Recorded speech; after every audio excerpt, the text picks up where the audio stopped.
മാകേരളം ചാനലിലേക്ക് എല്ലാവരെയും ഒരിക്കൽ കൂടി സ്വാഗതം ചെയ്യുന്നു. ഈ ചാനൽ ഇതുവരെ സബ്സ്ക്രൈബ് ചെയ്യാത്തവരോട് സബ്സ്ക്രൈബ് ചെയ്യാൻ അഭ്യർത്ഥിക്കുന്നു. ഒപ്പം അടുത്തുള്ള ബെല്ലൈക്കണിൽ ക്ലിക്ക് ചെയ്യുക. അപ്പോൾ എൻ്റെ പുതിയ വീഡിയോയുടെ നോട്ടിഫിക്കേഷൻസ് നിങ്ങൾക്ക് ലഭിക്കുന്നതായിരിക്കും. ഇന്നത്തെ എൻ്റെ ഈ വീഡിയോ ധനുരാശിക്കാരെ സംബന്ധിച്ചിടത്തോളം വളരെ പ്രധാനപ്പെട്ട ഒന്നാണ്. വർഷം 2025 മാർച്ച് 29 ശനി കുംഭം രാശിയിൽ നിന്നും മീനം രാശിയിലേക്ക് രാശിമാറ്റം ചെയ്തിരിക്കുകയാണ്. 2027 ജൂൺ 2 വരെ ശനി മീനത്തിൽ നിൽക്കുന്നതും അതിനുശേഷം മേടത്തിലേക്ക് രാശി മാറുന്നതുമായിരിക്കും.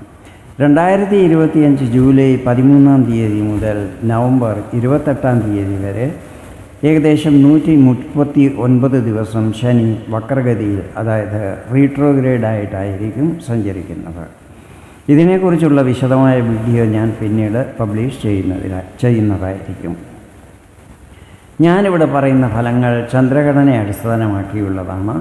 നിങ്ങളുടെ ജാതകത്തിലെ ഗ്രഹനില, ഇപ്പോഴത്തെ മഹാദശ, അപഹാരം എന്നിവയിൽ വരുന്ന വ്യത്യാസങ്ങൾ കാരണം ഫലങ്ങളിൽ ചില്ലറ ഏറ്റക്കുറച്ചിലുകൾ ഉണ്ടാകുവാൻ സാധ്യതകളുണ്ട്. ശനി നിങ്ങളുടെ 2ഉം 3ഉം ഭാവങ്ങളുടെ അധിപനാണ്. രാശി മാറിയിരിക്കുന്നത് 4ാം ഭാവത്തിലേക്കാണ്. 4ൽ ശനി നിൽക്കുന്നതിൻ്റെ അർത്ഥം നിങ്ങൾ ഈ സമയത്ത് കണ്ടകശനിയുടെ പ്രഭാവത്തിലാണ് എന്നാണ് മനസ്സിലാക്കേണ്ടത്. ജാതകത്തിൽ ശനി ബലവാനാണെങ്കിലോ ശുഭഗ്രഹങ്ങളുടെ ദശ, അപകാരം എന്നിവയും ഉള്ളവർക്ക് കണ്ടകശനിയെക്കുറിച്ച് യാതൊരു കാരണവശാലും ഭയപ്പെടേണ്ട ആവശ്യമില്ല. ആത്മാർത്ഥതയോടെ, സത്യസന്ധതയോടെ കർമ്മങ്ങൾ ചെയ്യുന്ന പക്ഷം ശനി ഈ സമയത്ത് നിങ്ങളെ ഉന്നതങ്ങളിൽ എത്തിക്കുന്നതായിരിക്കും. ശനി ബലഹീനനായിട്ടുള്ളവർക്ക് ഈ സമയത്ത് കൂടുതൽ പരിശ്രമം ചെയ്യേണ്ടി വരും. ചില സമയത്ത് പൂർണ്ണ ഫലങ്ങൾ ലഭിച്ചു എന്ന് വരില്ല. ചില സമയത്ത് ഫലങ്ങൾ അല്പം താമസിച്ചിട്ടായിരിക്കും ലഭിക്കുന്നത്. ഇവ കാര്യങ്ങൾ എപ്പോഴും മനസ്സിലുണ്ടായിരിക്കണം. അതുപോലെ മറ്റുള്ള ഗ്രഹങ്ങൾ ശുഭസ്ഥിതിയിലാകുമ്പോൾ ചാരവശാൽ ആ ഗ്രഹങ്ങളുടെ ശുഭഫലങ്ങൾ തീർച്ചയായും ലഭിക്കുന്നതുമായിരിക്കും. അതിനാൽ കണ്ടകശനിയെപ്പറ്റി ചിന്തിച്ചിട്ട് ആവശ്യമില്ല. ശനി 4ൽ നിൽക്കുന്നത് നിങ്ങളുടെ പ്രോപ്പർട്ടികളിൽ വർധനവുണ്ടാക്കുവാൻ സഹായിക്കുന്നതായിരിക്കും. വളരെ കാലമായി വീട് വാങ്ങാനോ പണിയാനോ ആഗ്രഹിക്കുന്നവർക്ക് ഇത് അനുകൂല സമയമായിരിക്കും. പുതിയ വാഹനം വാങ്ങുവാനും സാധ്യതകളുണ്ട്.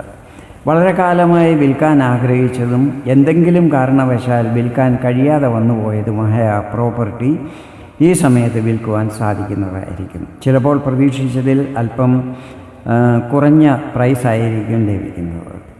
ബിൽഡേഴ്സ്, പ്രോപ്പർട്ടി ഡീലേഴ്സ് എന്നിവർക്ക് ഈ സമയത്ത് നല്ല ലാഭസ്ഥിതികൾ ഉണ്ടാകുന്നതായിരിക്കും. മാതാവിൻ്റെ എല്ലാ സഹായ സഹകരണങ്ങളും ഈ സമയത്ത് പ്രതീക്ഷിക്കാവുന്നതാണ്. മാതാവിൻ്റെ ആരോഗ്യസ്ഥിതികളും നല്ലതായിരിക്കും. ശനി ധനസ്ഥാനാധിപനുമാണല്ലോ, അതായത് 2ാം ഭാവം. ധനസ്ഥാനാധിപൻ സുഖസ്ഥാനത്ത് നിൽക്കുന്നത് നിങ്ങൾക്ക് സാമ്പത്തികപരമായി വളരെ നല്ല സമയം വരാൻ ഇടയാക്കുന്നതായിരിക്കും.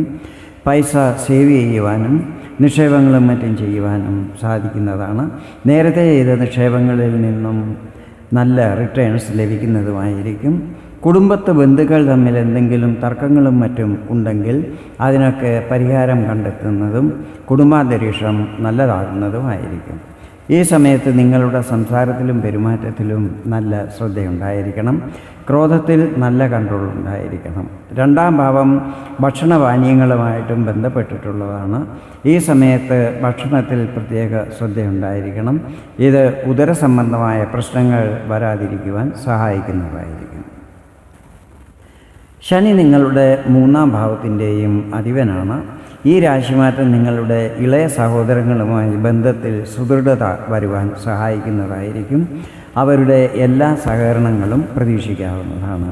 നിങ്ങളുടെ ആത്മധൈര്യത്തിൽ നല്ല വർധനവുണ്ടാകുന്നതും എന്തിനേയും നേരിടാനുള്ള ഒരു ധൈര്യം ഉണ്ടാകുന്നതുമായിരിക്കും. Social media, print media, electronic media, advertisement, film, serial line എന്നീ ഫീൽഡിലുള്ളവർക്ക് ശനിയുടെ ഈ രാശിമാറ്റം ശുഭഫലങ്ങൾ പ്രദാനം ചെയ്യുന്നതായിരിക്കും. യാത്രകൾ ചെയ്യുന്നതും യാത്രയിൽ പ്രതീക്ഷിച്ച ശുഭഫലങ്ങൾ ലഭിക്കുന്നതുമായിരിക്കും. നിങ്ങളുടെ കമ്മ്യൂണിക്കേഷൻ സ്കില്ലിൽ നല്ല വർധനവുണ്ടാകുന്നതും അത് പലതരത്തിലുമുള്ള പ്രയോജനം വരാൻ ഇടയാക്കുന്നതുമായിരിക്കും. ഇനി ശനിയുടെ ദൃഷ്ടിഫലങ്ങളെക്കുറിച്ചാണ് വിവരിക്കുന്നത്. ശനിയുടെ 3-ാം ദൃഷ്ടി പതിക്കുന്നത് നിങ്ങളുടെ 6-ാം ഭാവത്തിലാണ്. ഈ സമയത്ത് വളരെ കാലമായി രോഗഗ്രസ്തരായിട്ടുള്ളവർക്ക് അതിൽ ആശ്വാസം ലഭിക്കുന്നതായിരിക്കും. മറ്റുള്ളവർക്ക് ഇടയ്ക്കിടയ്ക്ക് എന്തെങ്കിലും ആരോഗ്യ പ്രശ്നം ഉണ്ടായാൽ പോലും സമയത്ത് വൈദ്യസഹായം തേടുന്ന പക്ഷം അത് പെട്ടെന്ന് മാറിക്കിട്ടുന്നതായിരിക്കും. Home loan, vehicle loan, personal loan എന്നിവയ്ക്കും മറ്റും അപ്ലൈ ചെയ്തിട്ടുള്ളവർക്ക് അത് ലഭിക്കുന്നതാണ്. പക്ഷേ ഇവിടെ ഒരു കാര്യം ഓർക്കണം, തിരിച്ചടയ്ക്കാൻ കഴിയുന്നത്ര ലോൺ വേണം എടുക്കുവാൻ. എന്ത് കാര്യത്തിനാണോ ലോൺ എടുക്കുന്നത് ആ പൈസ അതിനുവേണ്ടി മാത്രം ഉപയോഗിക്കണം. അല്ലാത്ത പക്ഷം പിന്നീട് പ്രശ്നങ്ങൾ ഉണ്ടാകുവാൻ സാധ്യതകളുണ്ട്. അതുപോലെ EMIയും മറ്റും മുടക്കാതെ സമയത്ത് തന്നെ അടയ്ക്കണം. ഇങ്ങനെ പ്ലാനിങ്ങോടെ ചെയ്യുകയാണെങ്കിൽ കടബാധ്യതകളിൽ കുടുങ്ങാതിരിക്കുവാൻ സഹായിക്കുന്നതായിരിക്കും. നിങ്ങളുടെ വിരോധികൾ ഹാനികൾ വരുത്തുവാൻ ശ്രമിക്കുമെങ്കിലും അവരതിൽ പരാജയപ്പെടുന്നതായിരിക്കും. ശനിയുടെ 7-ാം ദൃഷ്ടി പതിക്കുന്നത് കർമ്മസ്ഥാനമായ 10-ലാണ്. ഈ സമയത്ത് കരിയറിൽ ചില്ലറ ഏറ്റക്കുറച്ചിലുകൾ വരുവാൻ സാധ്യതകളുണ്ട്. അതിനാൽ ഓഫീസിൽ എല്ലാ കാര്യങ്ങളും ശ്രദ്ധയോടെ ചെയ്യണം. സീനിയേഴ്സ്, സഹപ്രവർത്തകർ എന്നിവരുമായി ഒത്തൊരുമിച്ച് വേണം എല്ലാ കാര്യങ്ങളും ചെയ്യുവാൻ. ഈ സമയത്ത് ഈഗോ പ്രശ്നങ്ങളും മറ്റും മാറ്റിവയ്ക്കണം. ജോബിൽ വേണം എല്ലാ കോൺസെൻട്രേഷനും. അങ്ങനെ ചെയ്യുന്ന പക്ഷം വലിയ പ്രശ്നങ്ങൾ ഉണ്ടാകുന്നതല്ലായിരിക്കും. ശനിയുടെ 10-ാം ദൃഷ്ടി നിങ്ങളുടെ രാശിയിലാണ് പതിക്കുന്നത്. ഇവിടെ രാശ്യാധിപൻ ഗുരുവിൻ്റെ 7-ാം ദൃഷ്ടിയും പതിക്കുന്നുണ്ട്. ഇത് ശനിയുടെ ദൃഷ്ടിയെ കുറച്ചൊക്കെ ന്യൂട്രലാക്കുന്നതായിരിക്കും. ആരോഗ്യസ്ഥിതികൾ നല്ലതാകുന്നതാണ്. പേഴ്സണാലിറ്റിയിൽ അനുകൂല മാറ്റങ്ങൾ ഉണ്ടാകുന്നതായിരിക്കും. പൊതുവെ സമൂഹത്തിൽ സ്റ്റാറ്റസ് ലെവലിൽ വർധനമുണ്ടാകുന്നതുമായിരിക്കും. ഇതാണ് ശനിയുടെ രാശിമാറ്റം ധനുരാശിക്കാരിൽ ചെലുത്തുന്ന പ്രഭാവങ്ങൾ. വീഡിയോ നിങ്ങൾക്ക് ഇഷ്ടപ്പെട്ടെങ്കിൽ ഇതുപോലെ ജ്യോതിഷ സംബന്ധമായ കൂടുതൽ വിവരങ്ങൾ അറിയുവാൻ വേണ്ടി എൻ്റെ ഈ ചാനൽ സബ്സ്ക്രൈബ് ചെയ്യാൻ അഭ്യർത്ഥിക്കുന്നു. വീണ്ടും വേറൊരു വീഡിയോയിൽ കാണാം. അതുവരെ എല്ലാവർക്കും നന്ദി, നമസ്കാരം.